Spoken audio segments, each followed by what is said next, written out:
Going through then the real reasons why we're looking at this codec value, of course, as I mentioned, the support for HDR, 4K, the bandwidth efficiencies for that, really letting users have that higher quality experience over the same connection that they can have.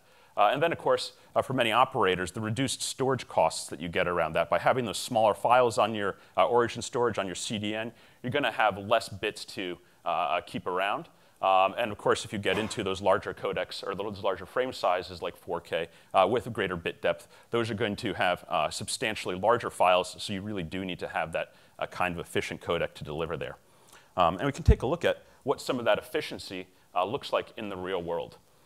So some of the research that we've done around this, we can start out with H.264 there in the middle of the image on the left side there. We can see about an 8 megabit 1080p is our reference point. We can compare that then to VP9 to 1080p. We get similar visual quality at about 5.6 megabit.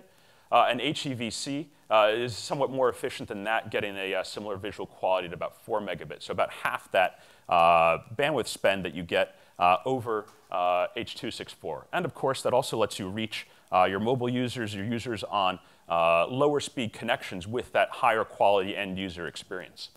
On the right here, this is a chart that really shows you what the efficiencies are like on a broader range of bit rates and a broader range of PSNR values.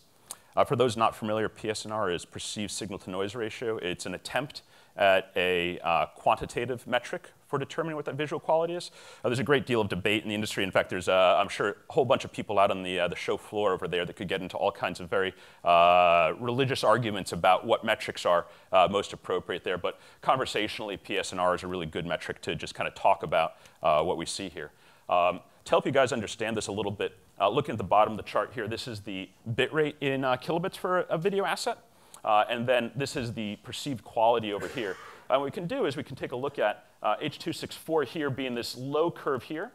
And then we have our codecs, for instance, HEVC in this gray line, VP9 in orange, and AV1 in blue. And what the goal is with any of these codecs is to try and make this curve as far as possible to the left. That means that you're going to be getting values that are the highest visual perceived quality for the lowest bit spend there. So what we see here is there's quite a separation of these next generation codecs from H.264 across these metrics here. And when we get up into these higher bit rates, even more dramatic separations out there, which is going to be critical for those 4K, for those HDR workflows that are really going to be letting you reach those audiences on those, the fancy new 4K TVs and so forth. They want to see all that best content in.